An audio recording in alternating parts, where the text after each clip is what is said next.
अभी तक हमको ये पता ही नहीं है कि दोनों ही जो जातियां हैं वो हिंदू धर्म में है। ये तो उनका बाल मुंडवाना, उनके ऊपर पेशाब का छिड़कन करना, कहाँ तक ये बात कर रहे हैं वो इटावा, मैनपुरी, फर्रुखाबाद, फिरोजाबाद, तमाम वो श्री ब्रजेश शास्त्री वो बड़े यादव समाज के एक बड़े अच्छे कथावाचक रहे हैं। और दोस्तों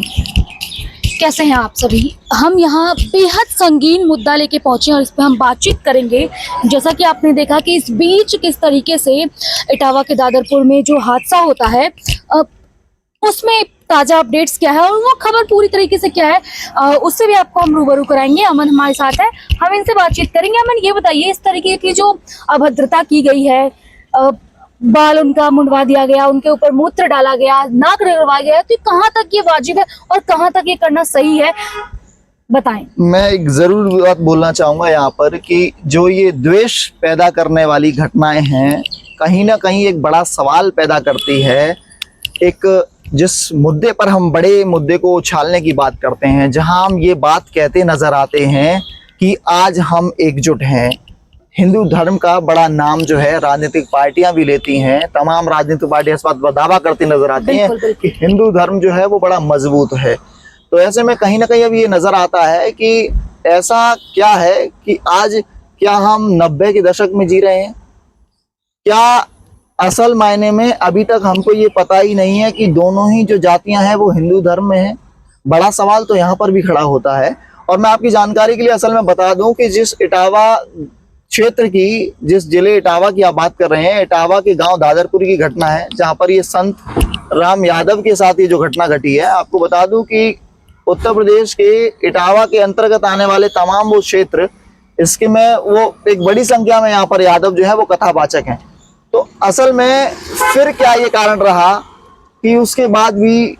दोनों ही धर्मों के बीच में अब जो है लड़ाई तेजी से बढ़ना शुरू हो गई है।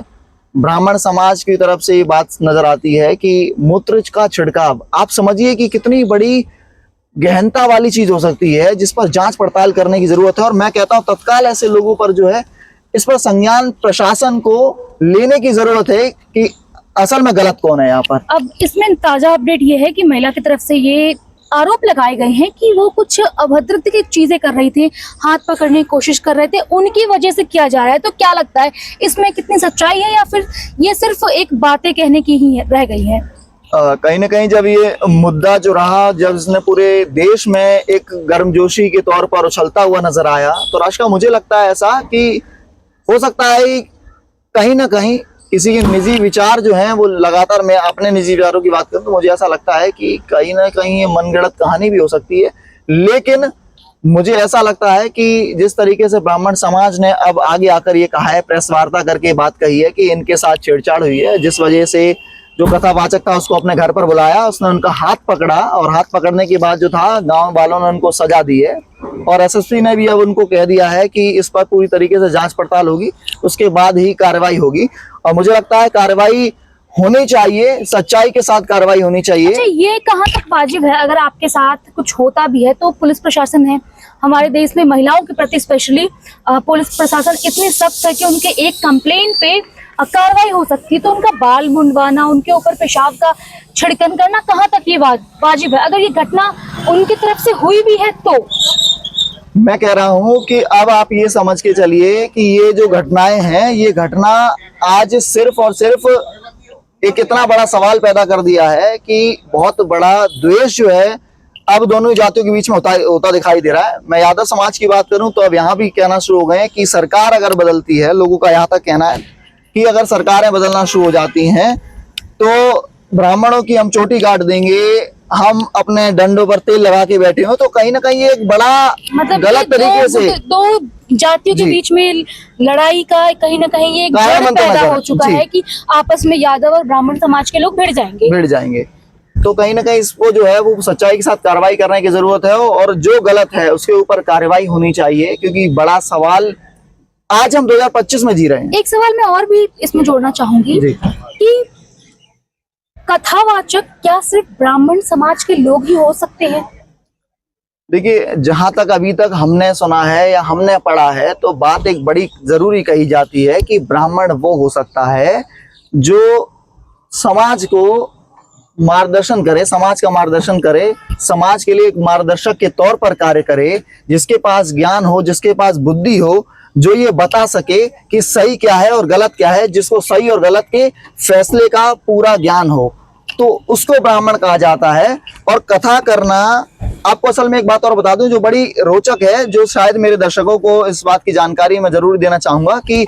जिस बेल्ट की आप बात कर रहे हैं वो इटावा, मैनपुरी, फर्रुखाबाद, फिरोजाबाद, तमाम वो क्षेत्र जो आते हैं, यहाँ पर एक बड़ी संख्या में जो है वो यादव कथावाचक है। मैं आधार चैतन्य की बात करूं, मैं ब्रजेश शास्त्री जो अब नहीं रहे, स्वर्गीय ब्रजेश शास्त्री, वो बड़े यादव समाज के एक बड़े अच्छे कथावाचक रहे हैं। तमाम ऐसे नाम है, एक लंबी फहरिस्त है जहां पर एक यादव समाज से कथावाचक आते हैं, जो जगह जगह पर पूरे उत्तर प्रदेश के उस क्षेत्र में जो है कथा करने का काम करते हैं। तो कथावाचक होना या कथा करना, कथा का सीधा अर्थ यही होता है कि तमाम वो कविताएं और वो कहानियां उसमें जुड़ी होती हैं, जो ये इस बात को बड़े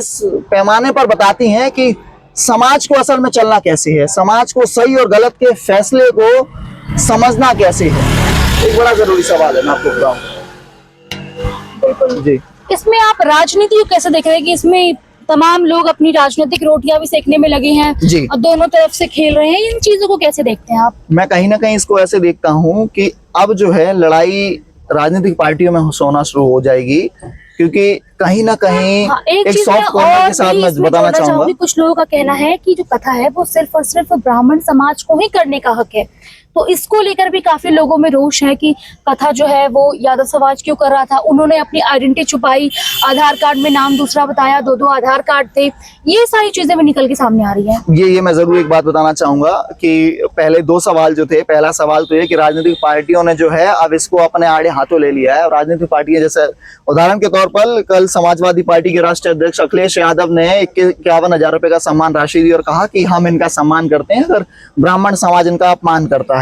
लेकिन बहुत सॉफ्ट कॉर्नर की राजनीति उनके द्वारा की जाएगी, क्योंकि उनको भी ऐसा लगने लगा है कि दोनों ही जो कास्ट हैं वो कहीं ना कहीं यादव बड़ी संख्या में उनका वोटर है, जो हमेशा समीकरण बनाने की बात करते हैं। अखिलेश यादव को आने वाले चुनाव में मिलेगा, मिलने की कोशिश में लगे हुए हैं, ऐसा जो है वो लगता नजर आ रहा है। और वहीं भाजपा जो है, अगर मैं भारतीय जनता पार्टी की बात करूं, क्योंकि कैडर वोटर के तौर पर ब्राह्मण को वो जो देखते नजर आते हैं, क्योंकि ब्राह्मण जो है उनका वोटर, मतदाता उनको दिखाई देता है, तो उसमें वही पूरी कोशिश में लगे हैं कि पल्ला झाड़ने का प्रयास करते नजर आ रहे हैं कि कहीं ना कहीं जो लड़ाई है वो पूरे देश की नहीं है, ये दो लोगों की या एक गांव में गांव के लोगों की बात है, जिसको खत्म करने देने की जरूरत है। और इस पर प्रेस वार्ता भी लगातार की जा रही है। लेकिन यहाँ ऐसा लगता है कि राजनीतिक रोटी नहीं सेकने की जरूरत है, यहाँ ये समझने की जरूरत है कि आज हम 2025 में जी रहे हैं, ना कि इतना पुराना समय है जहाँ पर लोग अनपढ़ हुआ करते थे, इनको इस बात की जानकारी नहीं थी, जो कभी इतना ऊंच और नीच को देखा करते थे। आज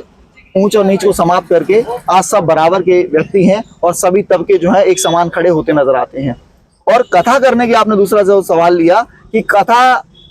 क्यों नहीं करनी चाहिए, कथा तो कोई भी कर सकता है, जिसके पास ज्ञान है, जिसके पास बुद्धि है, जिसके पास वो जानकारी है, वो साझा करता है। कविताएं के माध्यम से एक कला है, इस कला को हर कोई नहीं कर सकता है। कुछ कथावाचक बड़ा प्रयास करते हैं, बड़ा गहन प्रयास करते हैं, उसकी पढ़ाई करते हैं और उसके बाद जो है उसको अमल में लाने का काम करते हैं और लोगों तक, जगह जगह तक, क्षेत्र, गांव, हर जगह तक पहुंचते हैं और उस कहानी को, उस कविता को लोगों के माध्यम से पहुंचाते हैं। तो ये तो तमाम वो कहानियां हैं जिसके जो जानकारी है जो लगातार उनके द्वारा पहुंचाई जाती है। बिल्कुल। आखिर में मैं समाज के तौर पे लोगों को ये कहूंगी, किसी तरीके की भ्रामक बातों पे विश्वास ना करें। आपको पता होना चाहिए क्या सही है, क्या गलत है, आपको कहाँ चुनना है। आप तमाम मीम्स देख रहे होंगे सोशल मीडिया पर कि इस बार धर्म नहीं जाति पूछा, और जाति पूछने के बाद ये अभद्रता की गई। तो किसी भी भ्रामक चीजों पर भरोसा ना करें, तथ्यों के आधार पे ही चीजों को ले और एक सभ्य समाज के सभ्य इंसान होने के नाते अच्छे से सोचे, किसी तरीके की भी उल जुल चीजों में ना पड़े। बाकी आपको ये पूरी खबर, ये अपडेट कैसी लगी, हमें कमेंट बॉक्स में साझा जरूर करें अपनी राय, और आप इस पूरे विषय पर क्या सोचते हैं हमें कमेंट बॉक्स में साझा करें।